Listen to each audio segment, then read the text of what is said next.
आज हम सब चर्चा करेंगे जीवन के एक ऐसे पहलू को जो जीवन में अति प्रभावशाली है, लेकिन जब हम जीवन जीते हैं तो वो हमारी दैनिक नित्य क्रिया में अनछुआ भी है। मतलब एक ऐसा पहलू जो जीवन में अत्यधिक प्रभावशाली है। उसका जीवन में हम कैसे अपने करियर में ग्रोथ करते हैं, कैसे अच्छे रिलेशनशिप रहते हैं, कैसी मेरी वर्क लाइफ रहती है, उससे बहुत बड़ा प्रभाव है। लेकिन मेरे जीवन का अनछुआ पहलू है। वो सबसे इंपॉर्टेंट चीज़ है कि हम अपने लाइफ में सर्कमस्टेंसेस से कैसे डील करते हैं, how to deal with circumstances. ये डिसाइड करता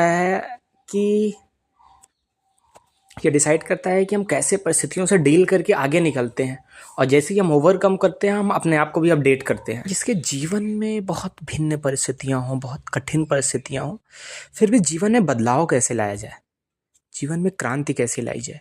और वो क्रांति बाहरी नहीं, हमारे भीतर की होगी, जो हमारे अपने आप को, हमारे अंतर मन को बदलेगी, हमारे अंतर दशा को बदलेगी, हमारे उस मनोभाव को बदलेगी जो चीज़ों को लेके रचनात्मक नहीं है। उसको में बदलाव लाके उसको सकारात्मक सृजनात्मक बनाएगी। तो आज इस संदर्भ में हम चर्चा करने जा रहे हैं रचनात्मकता, जिसको हम क्रिएटिविटी कहते हैं।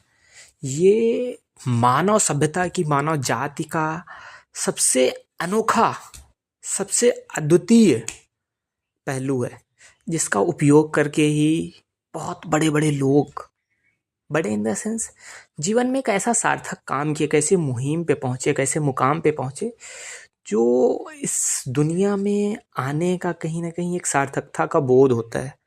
जैसे अगर हम उदाहरण लें, स्वामी विवेकानंद। स्वामी विवेकानंद एक ऐसी शख्सियत है जिन्होंने अपने आप को पहचाना, अपने अंतर मन को पहचाना, अपनी आत्मा को पहचाना, खुद स्वामी विवेकानंद को पहचाना, और खुद को पहचान के वो जो स्वप्रकाश है, खुद का जो प्रकाश है, उससे ना केवल भारत अपितु पूर्ण विश्व को प्रकाशमान बनाया। तो इस चीज़ को हमें समझना होगा कि इस चीज़ की शुरुआत कहाँ से होती है, उसका ओरिजिन पॉइंट क्या है, और ये कैसे होती। तो ऐसी परिस्थितियों से निपटने के लिए हमें सबसे पहले खुद को समझना पड़ेगा, खुद को आगे बढ़ाना पड़ेगा। जिसको जब हम पढ़ते हैं वैदिक लैंग्वेज में समझते हैं कि आत्मबोध क्या होता है। आप अपने आप को समझिए, आपकी जो परिस्थितियां हैं वो सबसे भिन्न हैं, उनको आपको समझना पड़ेगा कि आपकी आवश्यकता क्या है। किसी के लिए बहुत गरीबी से जूझ रहा है, उसके लिए पैसा महत्वपूर्ण है। किसी के पास बहुत पैसा है, उसके माँ बाप लेकिन बीमार हैं, उसके लिए हेल्थ महत्वपूर्ण है। किसी के पास पैसा भी है और स्वास्थ्य भी है, लेकिन उसके पास ज्ञान नहीं है, उसके लिए ज्ञान महत्वपूर्ण है। आप पीछे कहाँ, आप लैग कहाँ कर रहे हो, आप अपने एरिया को समझो, कहाँ आप लैग कर रहे हो। जैसे ही आप उस पर काम करना शुरू करोगे, आप एक साथ कई सारी चीज़ों को मतलब indirectly also working on many dimensions which are growing with that dimension. अपने जीवन की परिस्थितियों को समझते हुए हमें आगे कैसे बढ़ना है, अपने आप को कैसे बदलना है, अपने जीवन को कैसे बदलना है, इसको सीखने की जो एक क्रिया है, इसको सीखने की जो एक प्रक्रिया है, क्रिया जो आप करेंगे, प्रक्रिया जो उसका करने का तरीका है। तो जीवन बहुत जटिल नहीं है, बहुत सरल है। जटिल है तो हमारे जीने का तरीका जटिल है। जैसे ही उसको हम सरल करते हैं, जैसे ही हम उसको कॉम्प्लेक्स से ब्रेक डाउन करके सिंपल मेथड्स में लाइफ जीना शुरू करते हैं, चीज़ें ऑटोमेटिक सिंपल हो जाती हैं। जैसे नदी जो है स्लोप में बहती है, हाँ पानी को आप कहीं भी डालो स्लोप में बह जाएगा, इसमें कौन सा सिंपल। ऐसे ही लाइफ है, लाइफ भी एक फ्लो में चलती है। आपको वो स्लोप पहचानना पड़ेगा, वो फ्लो किधर है, वो स्लोप किधर है। जैसे अगर आइस मेल्ट हो रहा है तो वो स्लोप की तरफ मेल्ट होने के बाद चलता चला जा रहा है, वो नदी हो गई और वो काफ़ी प्योर है। ऐसे आपकी लाइफ का फ्लो है, उस लाइफ के फ्लो को आपको समझना पड़ेगा, उसके अनुसार चलना पड़ेगा। उसमें बहुत सारी चीज़ें आती हैं। जैसे जब आप पहाड़ से बीच के नदियाँ निकलती हैं, उसको गॉज कहते हैं। तो वो आप धीरे धीरे होगा। आप सोचो एक दिन में कोई नदी पहाड़ को काट पाई, ऐसा नहीं हुआ। It's a long term process.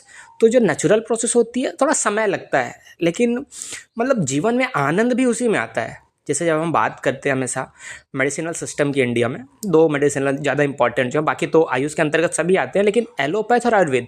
Allopath क्या, इंस्टेंट रिलीफ देता है, लेकिन आयुर्वेद जो है लॉन्ग टर्म में हमें धीरे धीरे अच्छा करता है, धीरे धीरे अच्छा करता है। तो इसे हमें जीवन को समझना पड़ेगा। जीवन को जीने का भी दो तरीका है।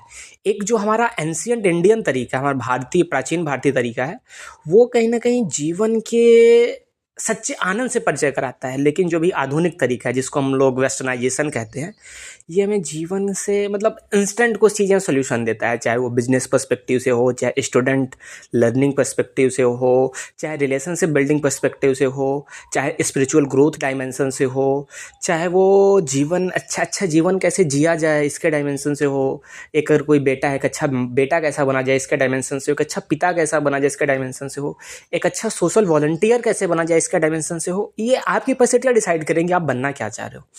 तो जब हमको जीवन में आगे बढ़ना है और एक ऐसी जगह पहुंचना है कि हम अपने आप को फील करें कि नहीं, हम कुछ अच्छा कर रहे हैं अपने लिए, अपने परिवार के लिए, अपने गांव के लिए, अपने समाज के लिए, अपने देश के लिए, इसके लिए हमें करना है, जिसकी प्रक्रिया हम शुरू कर रहे हैं।